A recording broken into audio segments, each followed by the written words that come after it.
మనం భాగవతం చదవాలి అంటే ఎందుకు చదవాలి? మనకందరికీ ఏమనిపిస్తూ ఉంటుంది? ఏదైనా ఒక పురాణం చదవాలి అంటే మానవులం కదా, ప్రతిదానికి ఒక ఉదాహరణ కావాలి. ఎవరైనా చేశారా? సాధించారా? ఏమన్నా భగవంతుడిని చూసారా? పెద్ద ఏంటో మాట్లాడుతూ ఉంటారు వీళ్ళు. ఏదో లెక్చర్స్ కొడుతూ ఉంటారు. ఇవన్నీ నిజాలా ఏంటి అని మనకెప్పుడూ అనిపిస్తూ ఉంటుంది. అయ్యో, మనం చదివామే భక్తిపూర్వకంగా, కానీ భగవంతుడు ఎక్కడైనా ఏమన్నా చేశాడా?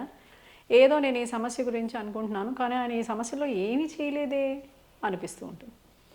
కానీ భగవానుణ్ణి కోరాల్సింది మోక్షం మాత్రమే. ఈ జీవితం మనకి ఎలా ఉండాలో, ఎలా ఉండబోతుందో ఆల్రెడీ రాసే ఉంది. రాసే ఉన్న దానిలో మనం తెలుసుకోవాల్సింది ఏంటంటే, ఒక జ్యోతిష్యుడి దగ్గరికి వెళ్ళి మన జీవితంలో బ్యాడ్ పీరియడ్, గుడ్ పీరియడ్ తెలుసుకుని, బ్యాడ్ పీరియడ్ రాబోతుంది అంటే తప్పులు చేయకుండా, ఆ బ్యాడ్ పీరియడ్ మొత్తం ఇరుక్కుపోకుండా ఒక టార్చ్ లైట్ వేసి మనం ఒక దారిని చూసుకోవడం. మనం కారులో వెళ్తుంటాం, చీకట్లో ప్రయాణం చేస్తూ ఉంటాం. కారుకి ఉన్న హెడ్లైట్స్ని వేసుకుని ప్రయాణం చేయడం మొదలు పెడతాం. చీకట్లో అలాగే వెళ్ళిపోతామా ఏంటి? మనం కారు రోడ్డు మీద వెళ్తుందో, గుంతల్లో వెళ్ళిపోతుందో, మనకి పెద్ద బండి ఎదురొస్తుందో మనకి తెలియదు. అందుకని మనం ఏం చేస్తాం? కారుకున్న హెడ్లైట్స్ వేసుకొని మనం ప్రయాణం చేయడం మొదలు పెడతాం. అలాగే మన జీవితం ఎటుపోతుందో తెలియకపోతే, మనకి ఏమీ దారి తెన్ను తెలియదు కాబట్టి, చేయాల్సిందేంటో చేయకూడదేంటో తెలియడానికే మనము జ్యోతిష్యుల్ని సంప్రదిస్తాము. ఏమైనా శాంతి గట్రా ఉంటే చేసుకుంటాం. కానీ పురాణ కాలక్షేపం అనేసరికి, సత్సంగం అనేసరికి మనకి ఏమనిపిస్తుంది అంటే, హరినామస్మరణ చాలు. ఒక్క హరినామస్మరణతోటి ఈ జీవికి కావలసిన పోషణ లభిస్తుంది అంటారు మనకి విష్ణు పురాణంలో. అంటే జీవి అంటే ఏంటి? ఆత్మ. ఈ ఆత్మకి కావలసిన పోషణ హరినామస్మరణేట. ఎందుకంటే ఆ హరి అనిరుద్ధావతారంలో ప్రతి జీవిలోనూ ఉంటాడు కాబట్టి, ఆయనకి దగ్గర అవడానికి హరినామ సంకీర్తన చాలు. అయితే భాగవతం అనేసరికి, ఆహా, శ్రీకృష్ణ పరమాత్ముడు ఏముంది, ఆయనని కృష్ణ పరమాత్ముడు అని చెప్పుకోవాల్సిన అవసరం ఏముంది? అంత పరమాత్మతత్వాన్ని ఏం చెప్పాడైనా అంటే, నేనే పరమాత్మనని చెప్పగలిగాడు ఆయన. రామావతారంలో ఎన్నిసార్లు ఆయనకు అవకాశం వచ్చినా నేనే పరమాత్మనని ఎప్పుడూ చెప్పలేదు. కృష్ణావతారంలో, కలియుగంలో అనేక మంది మానవులు పుడతారు. ప్రతి మానవుడు రకరకాలుగా నేను వాణ్ణి, నేను వీణ్ణి అని చెప్పుకుంటారు. నేనే కలి భగవానుణ్ణి అని చెప్పుకోవచ్చు, నేనే కృష్ణుడని కూడా చెప్పుకోవచ్చు, నేనే రావణాసురుణ్ణి అని కూడా చెప్పుకోవచ్చు. కానీ పరమాత్మ అంటే నేనే సుమా అని చెప్పినవాడు శ్రీకృష్ణ పరమాత్మ. మానవుడు ఎలా జీవించాలి, ఎలా జీవిస్తే బాగుంటుంది అని మనకి ఒక మాన్యువల్ని ఇచ్చాడు. అదే భగవద్గీత. మనం ఏదైనా ఒక ప్రోడక్ట్ కొనుక్కుంటాం. ఆ ప్రోడక్ట్ కొనుక్కున్నప్పుడు ఆ ప్రోడక్ట్ని ఎలా యూస్ చేయాలి అని ఒక మాన్యువల్ ఇస్తారు మనకి. ఆ మాన్యువల్ని పట్టుకుని మనము ఆ ప్రోడక్ట్ని వాడేసుకుంటాం. కానీ మనం పుట్టాము, చనిపోయే వరకు మనం ఏం చేయాలో మనకేం తెలీదు. ఏదో జీవితంలో చదువు, పెళ్ళి, పిల్లలు, ఉద్యోగము ఇలాంటివన్నీ వస్తూ ఉంటాయి. ఉద్యోగంలో హైక్ రావడమే, లేకపోతే మన బాస్ మనల్ని గుర్తించడమే మనకి జీవిత సారాంశం అనుకుని బతికేస్తూ ఉంటాం. అంటే మనకి మాన్యువల్ చదవలేదు కదా, అందుకని మనకి తెలీదు మనం ఏం చేయాలో. అదే భగవద్గీత అనే మాన్యువల్ని మనం చదివామనుకోండి, మనం ఏం చేయాలో మనకు తెలిసి ఉండేది. మనం ఎందుకు వచ్చామో మనకు తెలిసి ఉండేది. మనం ఏం చేస్తే ఆయనని పొందుతామో మనకు తెలిసి ఉండేది. ఆ మాన్యువల్ చదవట్లేదు కాబట్టి ఈ ప్రోడక్ట్ని సరిగ్గా వాడుకోవడం మానేసాం. అంతే, అంతకు మించి ఏం లేదు. అదే భాగవతం వచ్చేసరికి ఆయన యొక్క కథలు వింటుంటే ఆయన్ని ఎందుకు పొందాలో మనకు తెలుస్తుంది. ఆయన ఎందుకు మనకి దారి చూపాలనుకున్నాడో తెలుస్తుంది. అందుకని భాగవతంలో ఒక చిన్న కథ, అసలు భాగవతం యొక్క విశేషాన్ని తెలియజేసేది ఈ కథ. అంటే అలా అనేక కథలు ఉన్నాయి.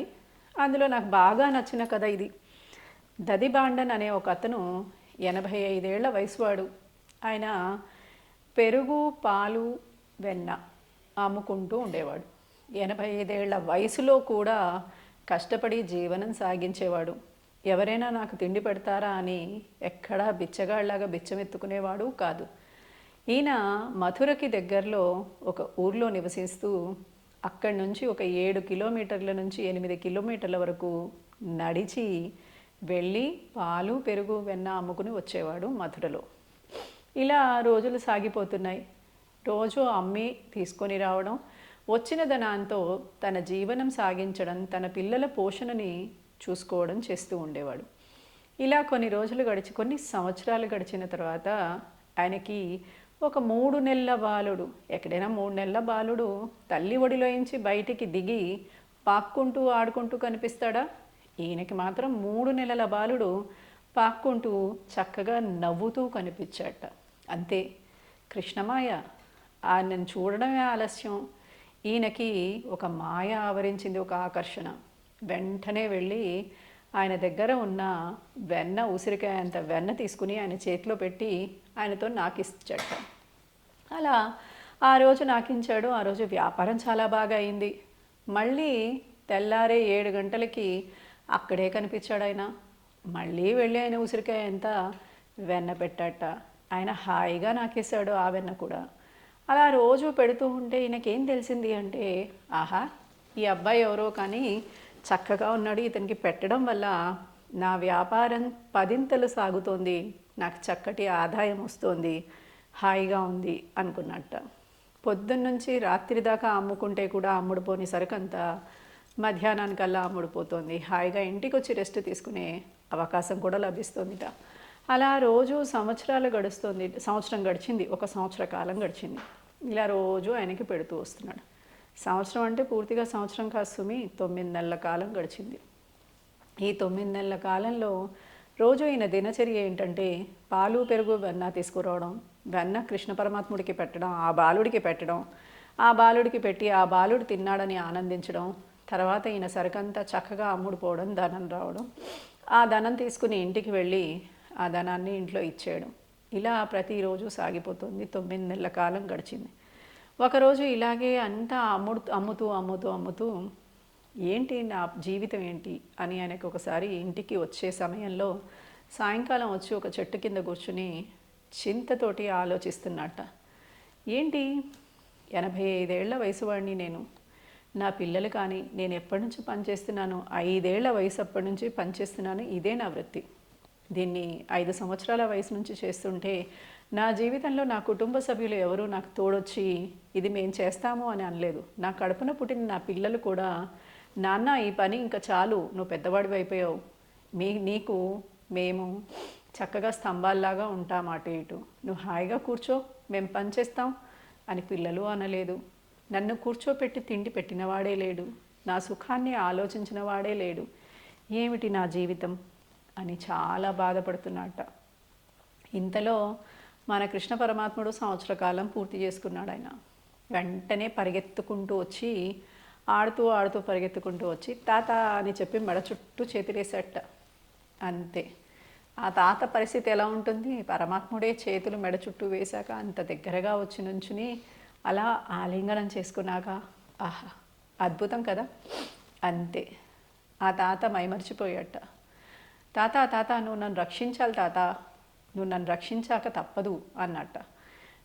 అరే, నిన్ను నేను రక్షించడం ఏంటయ్యా, రక్షణకే భయాన్ని కూడా భయపెట్టేవాడివి నువ్వు, అలాంటి వాడిని నేను రక్షించడం ఏంటి అని అంటే, తాత మా అమ్మకి చాలా కోపం వచ్చింది, నన్ను కర్ర తీసుకుని కొడుతుంది, కొట్టడమే కాకుండా నన్ను రోకలికి కట్టేస్తే చిన్న పిల్లాడిని నేను ఎట్లా బాధపడతాను కదా, మా అమ్మ కొడితే బాధపడతాను కదా అని అంటే, ఆ తాత అన్నట్ట, సరే నాన్న, నీకంత బాధగా ఉంటే మా ఇంటికి వచ్చేసేయి, మా ఇంట్లో ఆడుకుందు కానీ.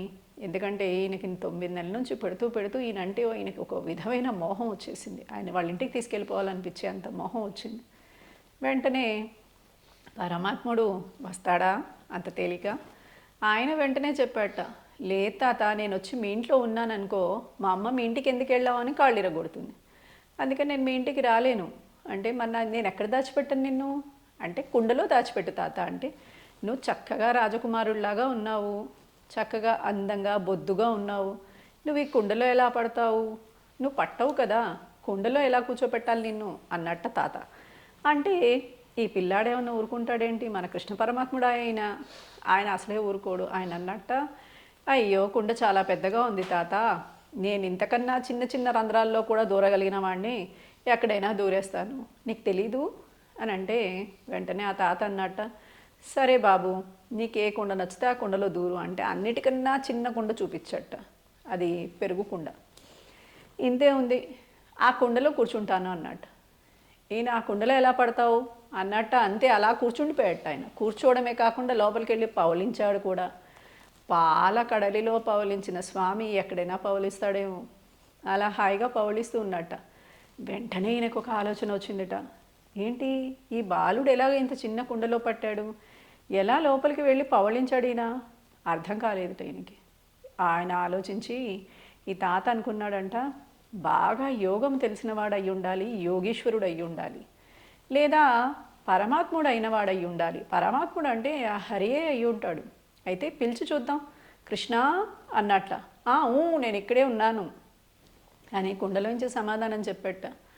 కుండలోనే ఉన్నాను తాత అని అంటే ఈయన శ్రీహరియే. అయితే ఈయన అన్నట్ట, అయితే నువ్వు శ్రీహరివి అయితే నాకు వైకుంఠాన్ని చూపిస్తావా అని అడిగట.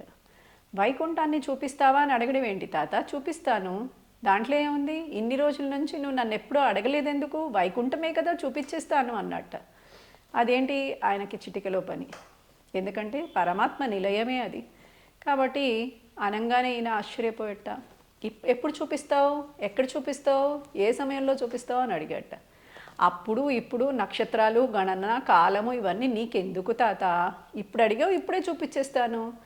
ఎక్కడ చూపిస్తావు, ఈ కుండలోనే చూడు, ఈ కుండలో మొహం పెట్టి చూడు, మూతి ఉంది కదా, ఈ మూతిలోంచి మొహం పెట్టి చూడు, నీకు వైకుంఠం కనిపిస్తుంది అన్నట్ట పరమాత్మ. అంతే, ఆ కుండలో మొహం పెట్టి ఈ దది బాండన్ అనే ఆయన, దది అనేసరికి ఏంటి పెరుగు, బాండన్ అంటే కుండలో అమ్మేవాడని అర్థం. ఆయన పేరు కూడా అదే. పూర్వకాలంలో పేర్లు పెట్టేవాళ్ళు కాదు, వాళ్ళు చేసే వృత్తిని బట్టి వాళ్ళని పిలుస్తూ పోయేవాళ్ళు.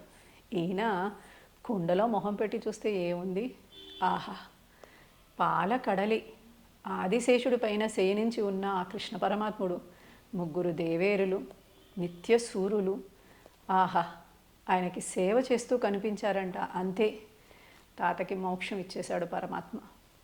పరమాత్ముడికి సేవ చేస్తే ఇంకా మీకు ఎక్కడైనా దొరుకుతుందా ఇలాంటిది? 9 నెలలు ఈయన చేసిన సాధన ఏంటి, ఈ పిల్లాడు చాలా బాగున్నాడని చెప్పి ఆ పిల్లాడికి వెన్న పెట్టడం. ఉసిరికాయ ఎంత వెన్నతోటి వైకుంఠాన్ని ఇచ్చాడు పరమాత్మ.